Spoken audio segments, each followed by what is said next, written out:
English మాట్లాడడానికి భయపడుతున్నారా? అయితే మీకోసమే ఈ స్పోకెన్ ఇంగ్లీష్ క్లాసెస్. వెంటనే కాల్ చేసి జాయిన్ అవ్వండి.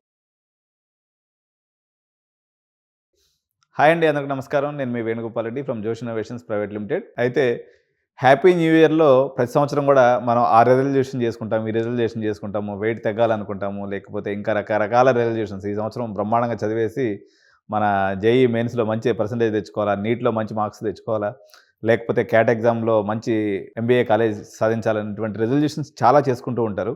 కానీ మీరందరూ BiPC, MPC, CEC, HEC and all parents and students ఈ రెజల్యూషన్ ఏదైతే తీసుకోవాలని నేను మీ అందరికీ సజెస్ట్ చేస్తున్నానో, ఈరోజు ఆ రెజల్యూషన్ గురించి నేను మీకు తెలియజేయబోతున్నాను అనమాట. So irrespective of the age, ఈ జనరేషన్ ఏదైతే ఉందో, ఇప్పుడు మాకైతే పేరెంట్స్ ఏజ్ తీసుకున్నప్పుడు, పర్టికులర్గా ఇప్పుడు ఉన్నటువంటి పేరెంట్స్ ఏజ్ తీసుకున్నప్పుడు ఒక 40 నుంచి 50 ఇయర్స్ ఏజ్ ఉన్నటువంటి పేరెంట్స్, లేదా 35 నుంచి 50 years parents, majority of the time మనము స్క్రీన్ని ఇట్లా ఇట్లా ఇట్లా ఇన్స్టా తిప్పడంతోనే రోజంతా గడిచిపోతూ ఉందన్నమాట. సో దీనివల్ల ఎటువంటి పరిణామాలు రాబోతున్నాయి, ఈ యొక్క డిజిటల్ అడిక్షన్ ఏదైతే జరిగిందో లాస్ట్ 5 ఇయర్స్లో, ఈ డిజిటల్ అడిక్షన్ యొక్క సిచ్యువేషను చాలా ఘోరంగా తయారయ్యేటువంటిది. దీన్ని ఇప్పుడు మామూలుగా మన తెలుగు రాష్ట్రాల్లో ప్రత్యేకంగా చూసుకున్నప్పుడు ఎపిడమిక్, అంటే జనాలందరినీ ఇబ్బంది పెడుతున్నటువంటి ఒక రోగం ఏది ఉందంటే అది బీపీ షుగర్ అని చెప్పచ్చు. కానీ ఈ బీపీ షుగర్ని మించినటువంటి అత్యంత పెద్ద రోగం అనమాట ఈ యొక్క డిజిటల్ అడిక్షన్ అనేది. సో దీని గురించి మనం ఈరోజు చర్చించుకుందాం. 2025లో అటుపక్క విద్యార్థులు కానీ, తల్లిదండ్రులు కానీ, లేకపోతే మన జనరేషన్స్ బాగుండాలి అన్నట్లయితే ఈ యొక్క డిజిటల్ అడిక్షన్ దాని నుంచి మనం తప్పించుకోవాల్సిన అవసరం ఎంతైనా ఉంది.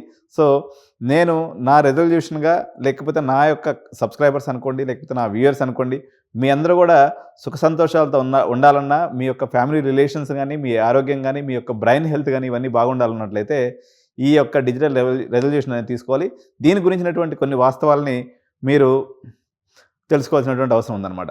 సో 2024లో మనం తీసుకున్నప్పుడు యావరేజ్గా ఒక మనిషి, లేకపోతే ఒక స్టూడెంట్, లేకపోతే ఒక వ్యక్తి 7 గంటల 23 నిమిషాలు యావరేజ్ని ఫోన్ మీద స్పెండ్ చేస్తూ ఉన్నాడు. సో జనరల్గా మన వర్కింగ్ అవర్స్ ఎన్ని అంటాం, మనం ఒక కంపెనీకి పోతే ఒక 8 గంటలు పనిచేస్తే దాన్ని ఒక డ్యూటీ డే అంటాం. అట్లాంటిది కేవలం ఈ స్క్రోలింగ్ అనమాట, ఇదే పని. ఆ ఇన్స్టాలో రీల్స్ వస్తూ ఉంటాయి, ఇక దాన్ని తిప్పుతానే ఉంటాం పైకి. కొంతమంది ఇన్స్టా అయితే, కొంతమంది ఫేస్బుక్ అయితే, కొంతమంది వచ్చేసి గేమ్స్ అయితే, మరికొంతమంది యూట్యూబ్ వీడియోస్ అయితే, ఇంకొంతమంది బ్రేకింగ్ న్యూస్లు అయితే. అన్నెసరీ అంటే digital knowledge or digital literacy is required, కానీ దానికి ఒక లిమిట్ లేకుండా 7 గంటల 23 నిమిషాల ప్రొడక్టివ్ అవర్స్ని కేవలం స్క్రోల్ చేయడానికే ఉపయోగపడుతున్నటువంటి మన యువత ఏదైతే ఉందో, వాళ్ళకి ఇది ఒక వేకనింగ్ ఇయర్ 2025. ఇది ఇంకా డేంజర్ బెల్స్ మోగించేటువంటి అవకాశం ఉంది. సో దీనికి సంబంధించినటువంటి కొన్ని పాయింట్స్ మనం ఈరోజు డిస్కస్ చేద్దాం. ఈ సోషల్ మీడియా డిపెండెన్సీ ఏదైతే ఉందో మనుషుల యొక్క జీవితం యొక్క ముఖ చిత్రాన్ని మార్చేయబోతుందన్నమాట. మీరు ఒక యంగ్ ప్రొఫెషనల్స్ కావచ్చు, లేకపోతే ఏంటంటే మీకు ఈ నోటిఫికేషన్స్ ఇట్లా తిప్పుతూ పోయేటప్పుడు మీరు ఆ ఫోన్ కొద్దిసేపు కానీ లేకపోతే మీరు యాంగ్జియస్గా ఫీల్ అయిపోతారు, ఏదో మిస్ అయిపోయినట్టుగా ఫీల్ అయిపోతారు. మీ యొక్క లైఫ్లో ఏదో ప్రీషియస్ మూమెంట్స్ మిస్ అయిపోయినాయి కొద్దిసేపు ఫోన్ లేకపోతే అనేటువంటి భావన మీకు కలుగుతుంది. సో ఇదంతా ఎట్లా జరుగుతుందంటే, ఇది ఎవరైతే ఈ యొక్క యాప్స్ తయారు చేస్తారో, ఈ యొక్క ఇన్స్టా తయారు చేస్తారో, వీళ్ళు అత్యంత జాగ్రత్తగా మీ బ్రెయిన్ని ట్యూన్ చేస్తూ ఉంటారనమాట. ఎందుకంటే మీరు దాన్ని అడిక్ట్ అయిపోయేటట్టుగా వాళ్ళ రకమైనటువంటి అల్గరిథమ్స్ అంటారు, వీటిని అల్గరిథమ్స్ని వాడి ఆ రకంగా ట్యూన్ చేయడం వల్ల మీరు దానికి బానిస అయ్యేటువంటి పరిస్థితి ఉంది. సో ఇప్పుడు మనం ఈ వేకప్ కాల్ అనేది ఏంటనేది చూసినట్లయితే, ఇప్పుడు ఈ రకంగా ఈ ఫోన్ని తిప్పడం అనేది, ఈ యాప్స్ చెకింగ్ చేసుకుంటూ ఉంటారనమాట. తర్వాత ఈ ఫోన్ని ఎవ్రీ ఒకసారి మళ్ళీ ఫోన్లో జోబీలో ఫోన్ ఉందా లేదని చెక్ చేసుకుంటూ ఉంటారు. సో ఇవన్నీ కూడా ఈ యొక్క ఫోన్ అడిక్షన్, లేకపోతే డిజిటల్ అడిక్షన్ యొక్క సివియర్ సిమ్టమ్స్ అని చెప్పొచ్చు. మన మైండ్లో డోపమైన్ అనేటువంటి ఒక హార్మోన్ ఉంటుంది అనమాట. ఈ డోపమైన్ ఏంటంటే ఆనందం వచ్చినా, లేకపోతే ఇవన్నిటిని కూడా ఎక్స్ప్రెసివ్ హార్మోన్ అంటారు. సో ఈ యొక్క డోపమైన్లో ఇది మన బ్రెయిన్లో చాలా తీగలుగా ఉన్నటువంటి అనేక రకాలైనటువంటి నర్వ్స్ యొక్క కనెక్టివిటీని కలిగి ఉండి ఈ డోపమైన్ రిలీజ్ చేస్తూ ఉంటాయన్నమాట. సో ఈ డిజిటల్ అడిక్ట్స్ ఏదైతే ఉందో, ఫోన్ కంటిన్యూస్గా చెక్ చేసుకోకపోయినా, యాప్ చెక్ చేసుకోకపోయినా నీ డోపమైన్ లెవెల్ పడిపోద్ది అనమాట. వెంటనే మళ్ళీ స్క్రీన్ ఓపెన్ చేసుకుని టనంగానే నీ డోపమైన్ కొంచెం నువ్వు సాటిస్ఫై అయిపోతూ ఉంటావు అనమాట.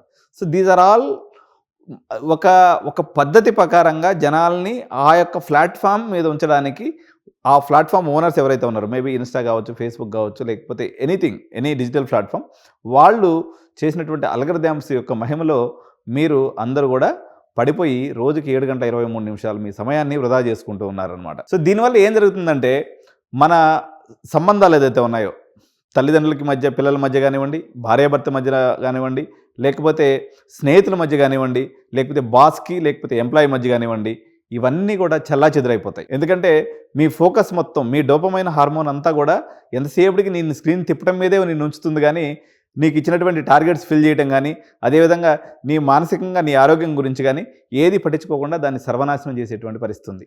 అదేవిధంగా మీరు అవి కానీ తిప్పకుండా కానీ ఉంటే, ఆ రకమైనటువంటి మీరు ఆ యొక్క స్క్రీన్ కానీ తప్పుకుంటే మీకు ఒక డిస్కంఫర్ట్ ఉంటుంది, ఒక అన్కంఫర్టబుల్నెస్ అనేది మీకు ఉంటుందన్నమాట. దీన్నే డిజిటల్ ట్రాప్ అంటాం. ఈ డిజిటల్ ట్రాప్ గురించి మరిన్ని విషయాలు మనం తెలుసుకుందాం ఇప్పుడు. సో ఈ డిజిటల్ ట్రాప్లో ప్రధానంగా మనకి ఏం కనిపిస్తుంది అంటే, మీరు చేసేటువంటి ప్రతి స్క్రోలింగ్ వెనుక ఒక sophisticated system of social media algorithms ఉంటాయన్నమాట. అది మీ మైండ్ని ఎంగేజ్ చేయడానికి ఆ సోషల్ మీడియా ప్లాట్ఫామ్స్ అనేవి పనిచేస్తూ ఉంటాయి. సో అవి కేవలం సర్వీసెస్ మాత్రమే కాదు, they are the crafted missions. మీ యొక్క హ్యూమన్ సైకాలజీని ఎక్స్ప్లాయిట్ చేయడానికి అవి తయారు చేయబడినటువంటి ఒక అల్గరిథమ్స్ అనిగా మనం చూడొచ్చు. సో ఈ ఇన్ఫినిట్ స్క్రోల్, అదేవిధంగా ఆటోప్లే ఫీచర్స్, పర్సనలైజ్డ్ కంటెంట్ అనమాట. అంటే నువ్వు ఒక చెప్పులు కొనాలి, లేకపోతే ఒక డ్రెస్ కొనాలి అన్నట్లయితే దానికి సంబంధించినటువంటి ఇన్స్టా రీల్స్ అనేవి మీకు కంటిన్యూస్గా అవి రికమెండ్ చేస్తూ ఉంటుంది, అవి వస్తూనే ఉంటాయి అనమాట. సో మనం అది చూసాం కదా, ఇది చూస్తే ఎట్లుంటుంది, దాని బదులు ఇది కొంటే ఎట్లుంటుంది అంటే నీ మైండ్ మొత్తం ఉక్కిరి బిక్కిరి చేసేసి మీరు అనుకుంటారు, అరే నేను ఇట్లా అనుకున్నది వీడికెడ తెలిసిపోయింది అనుకుంటాం అనమాట. ఒక్కసారి మీరు సెర్చ్ అంటూ చేసినారంటే, you want to buy some car అని కొట్టినామంటే ఆ కారుకు సంబంధించినటువంటి రీల్స్ మిమ్మల్ని బొంబార్డ్ చేస్తాయి, కంటిన్యూస్గా వస్తూనే ఉంటాయి. సో ఇవన్నీ కూడా ఒక డెలిబరేట్ డిజైన్ చాయిసెస్ మిమ్మల్ని ఆ యొక్క డిజిటల్ ట్రాప్లో బందీ చేయడానికి ఇది పన్నినటువంటి ఒక విధానము. అది గుర్తుంచుకోవాలి. హ్యూమన్ బీయింగ్ యొక్క వెల్ బీయింగ్ కోసం మనం డిజిటల్ కంటెంట్ వాడాలి తప్ప మనల్ని ట్రాప్ చేసుకొని మనల్ని ట్రాప్లో పడిపోయి ఎటు పనికి రాకుండా పోయినటువంటి విద్యార్థులు అనేక మంది మా దగ్గర కౌన్సిలింగ్కి వస్తూ ఉంటారు అనమాట. సో వాళ్ళు పేరెంట్స్తో మాట్లాడరు, వాళ్ళ స్నేహితులతో మాట్లాడరు, ఒక రూమ్లో కూర్చుంటారు, ఏదర్ గేమ్స్ అన్న ఆడుతుంటారు, లేకపోతే ఆ స్క్రోలింగ్ చేసుకొని రీల్స్ అన్న చూస్తూ ఉంటారు.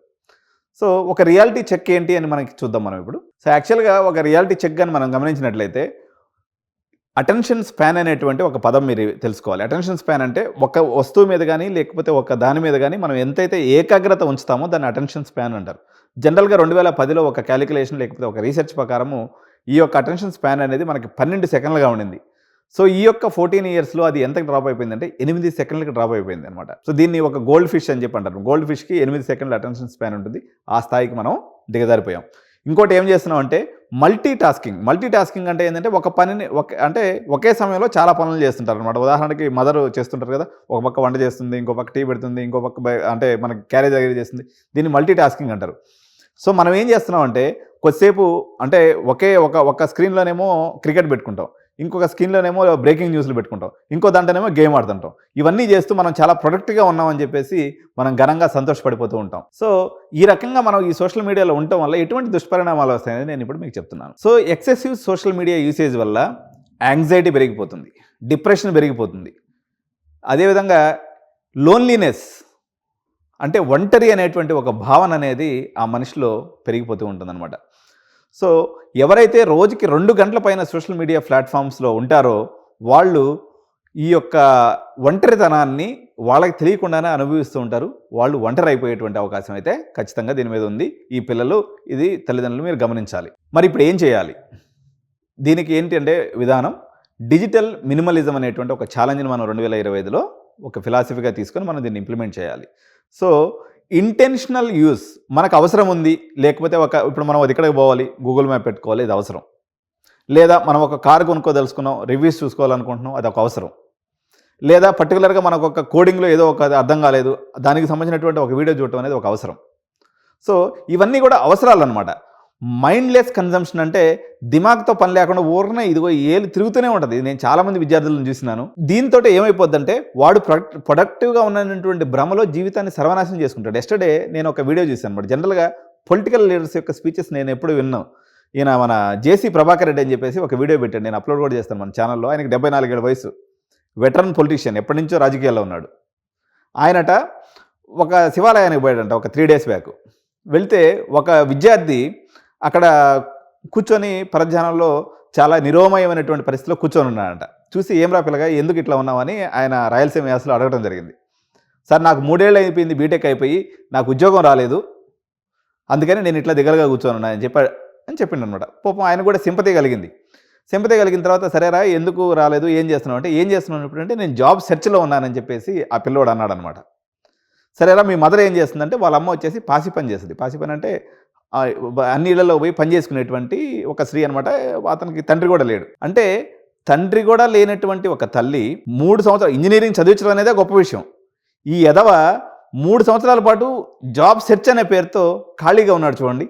ఆయనకు కోపం వచ్చేసి ఒక 1/2 అవర్ వీడియో పెట్టాడు. ఎక్సలెంట్గా ఉంటుంది, మీరు కూడా చూడండి కావాలంటే. వాడికి ఏంది అంటే వాడు ఏదో అనుకుంటున్నాడు, వాడికి పని చేయడం అనేది మొత్తం వాళ్ళు పెట్టేసి డిజిటల్లో ఏదో ప్రయత్నం చేస్తూ రెజ్యూమ్ అప్డేట్ చేస్తున్నా, అది చేస్తున్నా, ఇది చేస్తున్నా, వాడు పని చేయడానికి రెడీ లేడు బేసికల్గా. ఈ డిజిటల్లో ఉన్నటువంటి మొత్తం విద్యార్థుల పరిస్థితే ప్రొడక్టివ్గా ఉన్నాము అనుకుంటూ వాళ్ళ జీవితాన్ని వాళ్ళే సర్వనాశనం చేసుకుంటూ ఉంటారనమాట.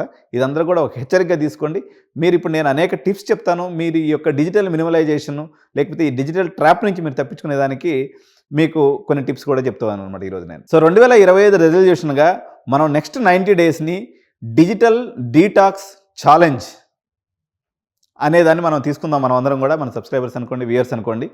సో ఇదంతా కూడా మనం ఎక్కడైతే రిలేషన్షిప్స్ని కోల్పోయామో ఈ టెక్నాలజీని మళ్ళీ అవసరానికి వాడుకుంటూ ఈ యొక్క దాన్ని మనం చేద్దాము. అట్లని చెప్పేసి మీరు వాడేటువంటి టూల్స్ని పూర్తిగా వదిలేయమని కాదు, దీనికి కొన్ని హెల్దీ బౌండరీస్ పెట్టుకుందాం. అదేవిధంగా కాన్షియస్ యూసేజ్ ప్యాటర్న్స్ అంటే మనసా వాచా కర్మణ మనం ఏం చేస్తున్నామో తెలుసుకొని ఆ రకమైనటువంటి పద్ధతిలో ఈ డిజిటల్ని వాడుకునేటువంటి మనం ప్రయత్నం చేద్దాం. ఈ 90 డేస్ ఛాలెంజ్ని ఎవరైతే యాక్సెప్ట్ చేస్తున్నారో వాళ్ళందరూ వీడియోని లైక్ చేయండి. ఫస్ట్ మీ ఫ్రెండ్స్ అందరూ కూడా వీడియోని షేర్ చేయండి. అదేవిధంగా మీ యొక్క అభిప్రాయాన్ని కామెంట్ రూపంలో ఈ వీడియో మీద తెలియజేయండి. సో నెక్స్ట్ మనం చూద్దాం, ఈ డిజిటల్ అడిక్షన్లో నుంచి మనం బయటపడేదానికి కొన్ని టెక్నిక్స్ మనం ఈరోజు తీసుకుందాం. మనం ఆల్రెడీ 90 డేస్ ఛాలెంజ్ని మనం ఏదైతే తీసుకున్నామో, ఇంప్లిమెంటింగ్ టైం బ్లాకింగ్ టెక్నిక్స్ అంటే మనం ఎంతసేపు మన మొబైల్ని లేకపోతే మన యొక్క డివైజ్ని డిజిటల్ డివైజ్ని వాడాలనుకునే దాని మీద ఈ కన్జంప్షన్ మీద మనం ఒక లాక్ పెట్టుకోవాలి. దీనికి కొన్ని యాప్స్ ఉన్నాయి. ఫ్రీడమ్ అనేటువంటి ఒక యాప్ ఇందులో ఉపయోగపడుతుంది. రెస్క్యూ టైమ్ అనేటువంటి మరో యాప్ ఉంది. ఫారెస్ట్ అనేటువంటి యాప్ కూడా ఉందన్నమాట. ఈ యాప్ని మీరు ఇన్స్టాల్ చేసుకొని యూజ్ చేసుకున్నట్లయితే మీరు ఎఫెక్టివ్గా ఈ స్క్రీన్ టైంని మీరు రెడ్యూస్ చేసేదానికి అవకాశం ఉంటుంది. సో ఎప్పుడైతే మీరు రెడ్యూస్డ్ స్క్రీన్ టైం చేసుకుంటారో ఇది మీ ఫ్యూచర్లో అనేక రకాలైనటువంటి మార్పులు తీసుకొస్తుంది. ఎటువంటి మార్పులు తీసుకొస్తుందంటే ఫస్ట్ మీ ప్రొడక్టివిటీ పెరుగుతుంది, మీ యొక్క స్లీప్ క్వాలిటీ అనేది పెరుగుతుంది, మీ యొక్క రియల్ వరల్డ్ రిలేషన్షిప్స్ అంటే ఇప్పటివరకు ఏంటంటే ఒక మనిషికి తీసుకున్నట్లయితే ఇన్స్టాలో 1,00,000 మంది ఫాలోవర్స్ ఉంటారు, కానీ ఒక్కడ కూడా ఫ్రెండ్ ఉన్నాడు అనమాట. అట్లా కాకుండా మీకు రియల్ వరల్డ్లో మీ మంచి ఫ్రెండ్స్ని కానీ లేకపోతే మీ యొక్క అన్నదమ్ములతో కానీ లేకపోతే టీచర్స్తో కానీ మీ యొక్క పేరెంట్స్తో కానీ మంచి అనుబంధాన్ని ఏర్పరచుకునే దానికి మీకు ఒక క్వాలిటీ టైం అనేది దొరుకుతుంది. సో మీరు ఒక పర్పస్ఫుల్గా ఏదైనా చేస్తుంటారు అనమాట, అన్నెసరీ పనులు చేయరు. సో ఈ పద్ధతిని ఏదైతే మనం ఈ 90 డేస్ ఛాలెంజ్లో భాగంగా ఒక 3 హ్యాబిట్స్ని మనం తీసుకుందాం, బిల్డింగ్ న్యూ హ్యాబిట్స్. దీనికి ఒక 3R మెథడ్ అనేది మనం పెట్టుకుందాం. ఇందులో ఫస్ట్ R వచ్చేసి replace, substitute mindless scrolling with meaningful activities. అంటే ఏమని అర్థం అంటే మీరు అన్నెసరీగా ఇట్లా తిప్పడం ఆపేసి ఓన్లీ అవసరానికి మాత్రమే మొబైల్ని కానీ లేకపోతే మీ యొక్క గ్యాడ్జెట్ని వాడండి. ఇది మొదటి ప్రిన్సిపల్ నెంబర్ 1.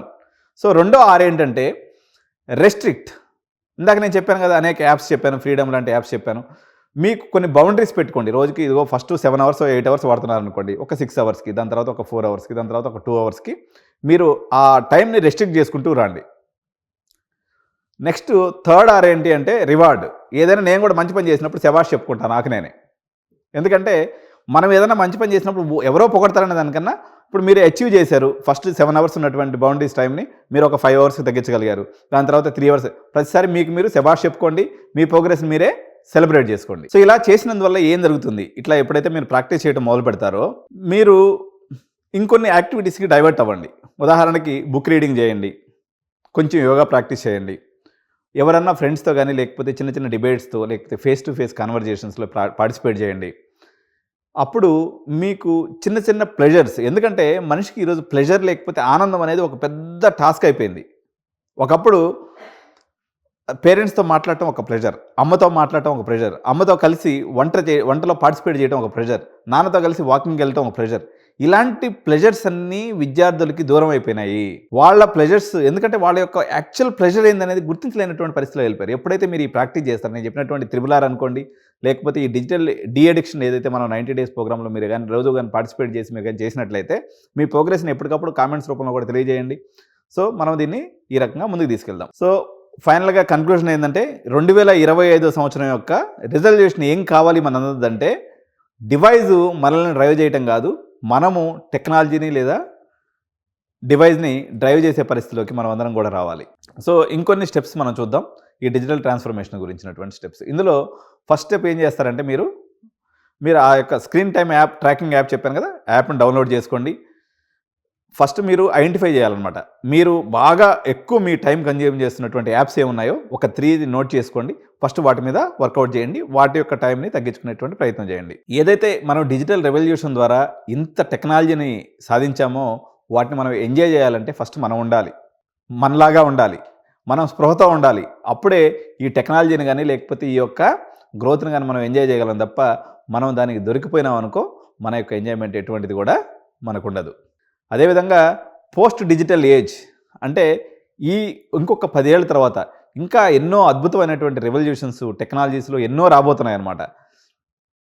సో వీటన్నిటిల్లో మీ యొక్క రిలేషన్షిప్ని ప్లస్ టెక్నాలజీని ఎవరైతే బ్యాలెన్స్ చేస్తారో they can drive the world in the next arena. So ఇదండి ఈరోజు మీకు డిజిటల్ అడిక్షన్ గురించినటువంటి చాలా ఇంపార్టెంట్ వీడియో. 2025 సంవత్సరానికి మీ అందరికి కూడా మరొకసారి శుభాకాంక్షలు తెలియజేస్తూ అనేక రకాలైనటువంటి విద్యార్థులు వాళ్ళు గతి తప్పకుండా మీరు ఎట్లయితే పెరిగి, ఎందుకంటే చాలామంది పేరెంట్స్ అనేక రకాలైనటువంటి ఇబ్బందులతో బాధలతో వాళ్ళ పిల్లల్ని కంట్రోల్ చేసుకున్నటువంటి పరిస్థితుల్లో మా దగ్గరికి వస్తూ ఉంటారు.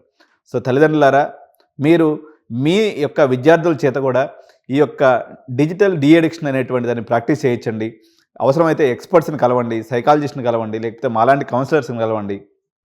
ఖచ్చితంగా దీన్ని ఇంప్లిమెంట్ చేయకపోతే మాత్రం మీ పిల్లలు ఏకాంతంలో గడిపేసి ఒక ఆనందం అంటే ఏదో తెలియనటువంటి ఒక ముభావనటువంటి పరిస్థితిలో వెళ్ళిపోతారు. కాబట్టి దీన్ని ప్రతి ఒక్కరూ ఛాలెంజింగ్గా తీసుకొని ప్రతి ఒక్కరి రెజల్యూషన్ డిజిటల్ డిడక్షన్ కావాలని 2025 సంవత్సరం మా యొక్క సబ్స్క్రైబర్స్కి మా యొక్క విఎస్ అందరికి కూడా డిజిటల్ డీ అడిక్షన్ ఇయర్ కావాలని కోరుకుంటూ once again happy new year to all of you. Thank you.